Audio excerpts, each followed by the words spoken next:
Shalom, selamat sore. Hari ini Kamis 7 Mei 2026. Saya menerima sebuah kiriman dari Ibu Feming di WhatsApp grup.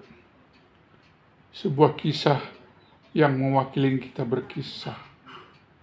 Pada akhirnya sendiri dan sendiri, walau mereka masih ada atau sudah pergi dan sesekali datang karena suatu keperluan. Tapi tidak ada yang menemani diri ini, hanya sendiri dan sendiri. Ini kenyataan hidup berbicara senada dengan cerita yang bernada sepi. Terima kasih Ibu Feming sudah berbagi kisah yang ini saya juga yakin menjadi kisah kita masing-masing.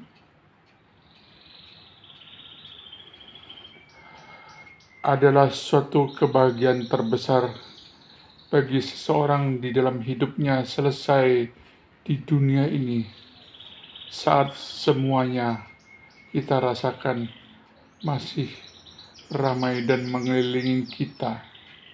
Dan tiba-tiba saja kita pergi dengan suasana hati yang senang, damai, dan sukacita.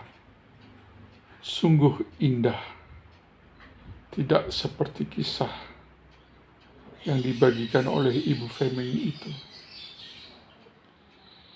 Dan kisah itu sudah kita lihat saat Pak almarhum B, Ibu almarhum A, serta daftar yang kita mungkin sempat mengikuti upacara kepergian mereka. Sebuah kisah yang saya bagikan sebagai berikut. Namaku Harto. Aku sekarang sudah 71 tahun. Aku bukan siapa-siapa. Bukan orang terkenal. Bukan orang kaya. Tapi aku pernah punya segalanya yang dianggap orang sebagai ukuran keberhasilan seorang ayah. Rumah besar, sawah beberapa petak, usaha kecil yang cukup untuk menghidupi keluarga, dan 3 orang anak yang aku besarkan dengan seluruh jiwa ragaku. Dulu, aku adalah orang yang paling dihormati di kampung. Setiap ada masalah di keluarga besar, aku yang dipanggil untuk membantu. Karena aku mampu, karena aku mau. 3 anakku, Dani, Rini, dan Bagas, tumbuh dengan tidak kekurangan apapun. Aku menyekolahkan Dani sampai sarjana teknik di kota. Aku biayai Rini kuliah keperawatan. Aku modalkan Bagas buka bengkel sendiri. Semua dari kantongku sendiri. Ketika aku menginjak usia 60, dokter bilang jantungku mulai bermasalah. Aku tidak boleh terlalu capek, tidak boleh terlalu stres. Saat itulah aku mulai berpikir untuk pensiun dan membagi-bagikan apa yang aku punya kepada anak-anakku. Waktu itu, aku dan istriku sudah tidak sekuat dulu. Istriku punya sakit lutut yang makin parah. Aku sendiri sudah tidak bisa kerja berat seperti dulu. Jadi aku kumpulkan 3 anakku. Aku duduk bersama mereka di ruang tamu rumah yang aku bangun 25 tahun yang lalu. Dan aku bilang dengan penuh kebanggaan, "Bapak sudah tua. Bapak ingin kalian yang mengurus semua ini sekarang. Rumah ini untuk kalian bertiga. Sawah yang tersisa, Bapak bagi rata. Usaha warung Bapak, Dani yang pegang. Kalian jaga adik-adik kalian ya." Mereka semua menangis waktu itu. Mereka peluk aku. Mereka bilang terima kasih. Dani bilang, "Bapak tenang saja. Kami pasti jaga Bapak sama Ibu sampai akhir hayat." Rini pegang tanganku sambil nangis dan bilang, "Bapak sudah terlalu banyak berkorban. Sekarang giliran kami." Bagas, si bungsu yang paling ceria, langsung bilang, "Bapak tinggal di sini sama Ibu. Kita semua kumpul. Enak." Aku menangis waktu itu. Tapi menangis karena bahagia. Aku pikir aku sudah melakukan hal yang benar. Aku pikir aku sudah mewariskan bukan hanya harta, tapi juga nilai kebersamaan. Ternyata aku salah. Perubahan tidak datang sekaligus. Tidak seperti dalam film. Tidak ada satu momen dramatis yang tiba-tiba mengubah segalanya. Perubahan itu datang pelan-pelan. Seperti air yang mengikis batu. Perlahan, tapi pasti. 6 bulan setelah aku serahkan semua, Dani mulai jarang pulang ke rumah. Katanya sibuk kerja. Aku maklum. Setahun kemudian, Rini pindah ikut suaminya keluar kota. Dia bilang suaminya dapat kerja di sana. Aku bilang tidak apa-apa. Yang penting kamu bahagia, nak. Bagas yang tinggal paling dekat pun mulai jarang mampir. Katanya bengkelnya lagi rame. Aku senang dengarnya. Tapi dalam hati ada yang mulai sepi.